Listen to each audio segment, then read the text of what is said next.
பல குழப்பங்களுக்கு மத்தியில் நம்ம வந்து பெற்றோர்களாக முடிவெடுக்க வேண்டிய ஒரு சூழ்நிலையில் இருக்கோம். குழந்தைங்களை திரும்ப பள்ளிக்கூடத்துக்கு அனுப்பணுமா வேண்டாமா அப்படின்றது நிறைய பேர் மனசில் வந்து ஒரு பெரிய சந்தேகமாக இருந்திருக்கு, ஒரு கேள்விக்குறியாக இருக்குது. இருந்துமே ஒரு சில பேர் உங்களோட வீட்டு சூழல் மற்றபடி குழந்தைங்க கஷ்டப்படுறதெல்லாம் பார்த்துட்டு குழந்தைங்களை திரும்ப பள்ளிக்கூடத்துக்கு அனுப்பணும்னு முடிவு எடுத்திருக்கீங்க. அப்படிப்பட்ட பெற்றோர்களுக்கு இந்த பதிவு.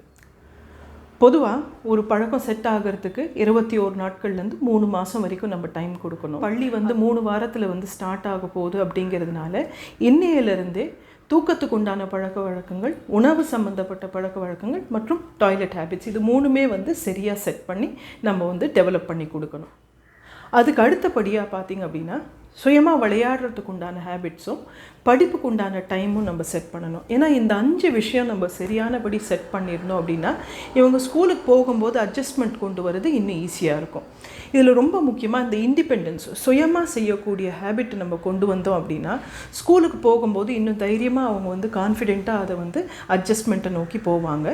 ஏன் அப்படின்னு பார்த்தீங்கன்னா, இல்லைனா ஒரு ஹெல்ப்பரோ ஒரு டீச்சரோ எப்போவுமே அவங்களுக்கு வந்து ஹெல்ப் பண்ணிகிட்ருக்காங்க அப்படின்னா இந்த அட்ஜஸ்ட்மெண்ட்டுக்கு உண்டான டைம் ரொம்ப அதிகமாகிடும். கிட்டத்தட்ட 18 மாதம் வந்து மற்றவங்களோட பழகிறதுக்கோ அனுசரித்து போகிறதுக்கோ வாய்ப்புகள் இல்லாதனால நிறைய குழந்தைங்க இப்போ ஸ்கூலுக்கு போகும்போது மற்றவங்களோட எப்படி பழகணும் அப்படின்றது தெரியாமல் கஷ்டப்படுவாங்க.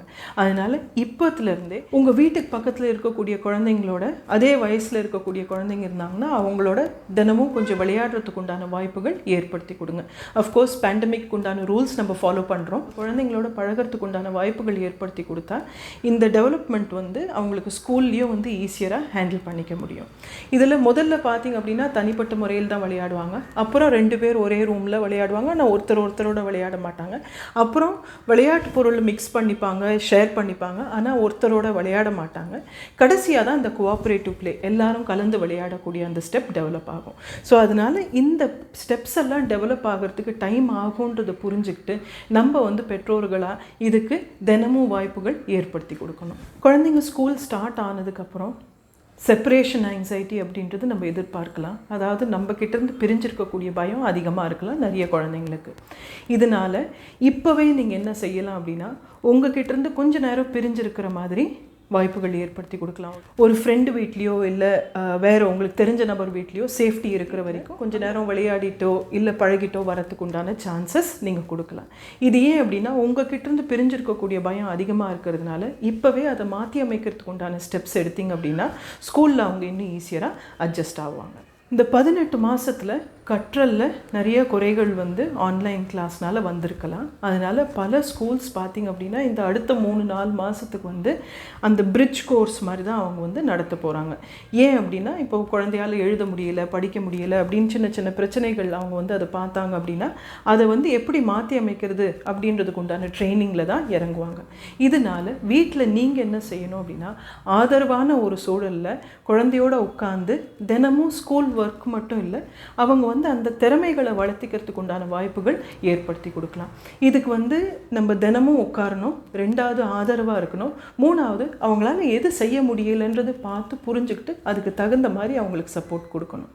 பெற்றோர்களாக நம்மளோட இருக்கிறதுலே இம்பார்ட்டண்ட் ரோல் என்ன அப்படின்னு பார்த்தீங்கன்னா குழந்தைங்களை வந்து இந்த சிச்சுவேஷனில் இமோஷன்ஸ், அதாவது உணர்ச்சிகள் வந்து கைவிட்டு போகிற மாதிரி இருக்கும்போது அவங்கள வந்து சப்போர்ட் பண்ணி அவங்கள வந்து காம் டவுன் பண்ணுறதுக்கோ இல்லை அவங்கள வந்து அதை ரெகுலேட் பண்ணுறதுக்கோ நம்ம கைட் பண்ணணும்.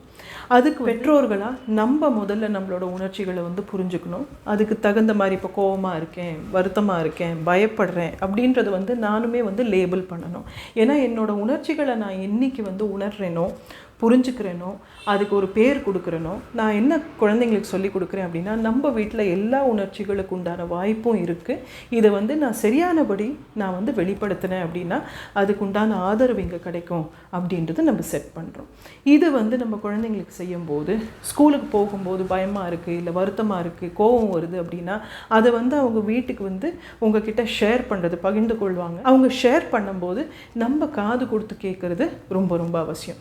நம்ம காது கொடுத்து கேட்கும்போது என்ன ஆகுது அப்படின்னா குழந்தைங்க என்ன புரிஞ்சுக்கிறாங்க அப்படின்னா உலகத்தில் நிறைய விஷயங்கள் சேலஞ்சிங்காக இருக்கலாம், கஷ்டமாக இருக்கலாம். ஒரு விஷயம் கஷ்டமாக இருக்கும்போது அதுக்கு உண்டான உணர்ச்சிகள் வரும். அந்த உணர்ச்சிகள் வந்து தப்பு கிடையாது. அதை நான் வந்து சரியானபடி புரிஞ்சுக்கிட்டு நான் அதை வந்து வெளிப்படுத்தினேன் அப்படின்னா ஆதரவான ஒரு வீட்டு சூழலில் எனக்கு வந்து ஒரு அமைதி கிடைக்கும் அப்படிங்கிறது வந்து நம்ம செட் பண்ணி கொடுக்குறோம். உணர்ச்சிகளை புரிஞ்சுக்கிறது நம்ம தான் வந்து குழந்தைங்களுக்கு சொல்லி கொடுக்க முடியும். அதே மாதிரி ஸ்கூலில் வந்து ஏதாவது ஒரு சேலஞ்சிங் சிச்சுவேஷன், ரொம்ப கஷ்டமான ஒரு விஷயம் இருந்தது அப்படின்னா அது குழந்தைங்க வந்து நம்மக்கிட்ட ஷேர் பண்ணும்போது அதை நம்ம மினிமைஸ் பண்ணிவிடக்கூடாது. அப்படியெல்லாம் இல்லை, தைரியமாக இருக்கணும் அப்படின்ற மாதிரி நம்ம அட்வைஸ் கொடுக்கறதுக்கு பதிலாக அவங்களுக்கு என்ன கஷ்டமாக இருக்குது அப்படின்றது வந்து நம்ம முதல்ல புரிஞ்சுக்கிறோம். அதுக்கப்புறம் நீங்களும் குழந்தையும் சேர்ந்து அதுக்கு என்னென்ன மாதிரி டிஃப்ரெண்ட்டாக சொல்யூஷன் கொண்டு வரலாம் அப்படின்றது பேசலாம். மேக்ஸிமம் சொல்யூஷன்ஸ் குழந்தையோட மனசுலேருந்து குழந்தையோட வாயால் வரட்டும்.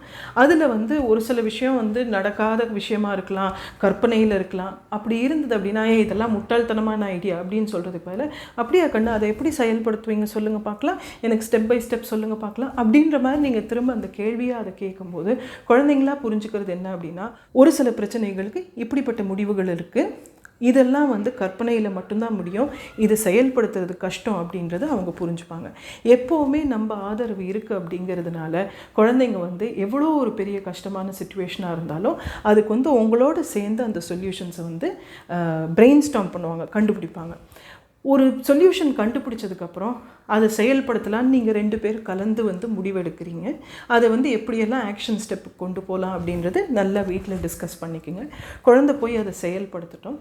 செயல்படுத்தினதுக்கப்புறம் வீட்டுக்கு வந்து ரிவ்யூ பண்ணுங்கள், அது ஒர்க் ஆச்சா, என்ன மாற்றங்கள் கொண்டு வரலாம், எதை அப்படியே ரீட்டைன் பண்ணலாம் அப்படின்றது வந்து நீங்கள் 2 பேர் உட்காந்து அதை டிஸ்கஷனுக்கு எடுத்துகிட்டு போகலாம். இந்த மாதிரி நம்ம செய்யும்போது குழந்தைங்க 3 விஷயம் கற்றுக்குறாங்க. 1, எனக்கு வீட்டில் வந்து ஆதரவான பெற்றோர்கள் இருக்காங்க அப்படின்றது புரிஞ்சுக்கிறாங்க. இது வந்து கண்டிப்பாக அவங்களுக்கு பாதுகாப்பு கொடுக்கும். 2வது, உலகத்தில் வந்து சில விஷயங்கள் வந்து ரொம்ப கஷ்டமாக இருக்கும், சேலஞ்சிங்காக இருக்கும், ஆனால் அதுக்கு சொல்யூஷன்ஸ் நம்ம வந்து உட்காந்து பொறுமையாக தேடணும் அப்படின்றது கண்டுபிடிப்பாங்க. 3வது, இருக்கிறதுலே முக்கியமானது, எவ்வளோ கஷ்டமான ஒரு விஷயமா இருந்தாலும் என்னால் சுயமாக அதை வந்து சந்திக்க முடியும், அதுக்குண்டான சொல்யூஷன்ஸ் எடுக்க முடியும், இல்லை அதுக்கேற்ற மாதிரி என்னை வந்து வளர்த்திக்க முடியும் அப்படின்றத அவங்க புரிஞ்சுக்கிறாங்க. வாழ்க்கையில் இது ரொம்ப ரொம்ப முக்கியமான ஒரு லெசன். ஸோ அதை வந்து இந்த டைமில் நம்ம வந்து பெற்றோர்களாக செட் பண்ணலாம். ஸோ ஸ்கூல் அட்ஜஸ்ட்மெண்ட் அப்படிங்கிறது கண்டிப்பாக டைம் ஆகும். இருந்தாலுமே இதில் இத்தனை விஷயங்கள் நம்ம வந்து மாற்றி அமைக்கிறதுக்கு ஒரு வாய்ப்பாகவும் இது அமையும்.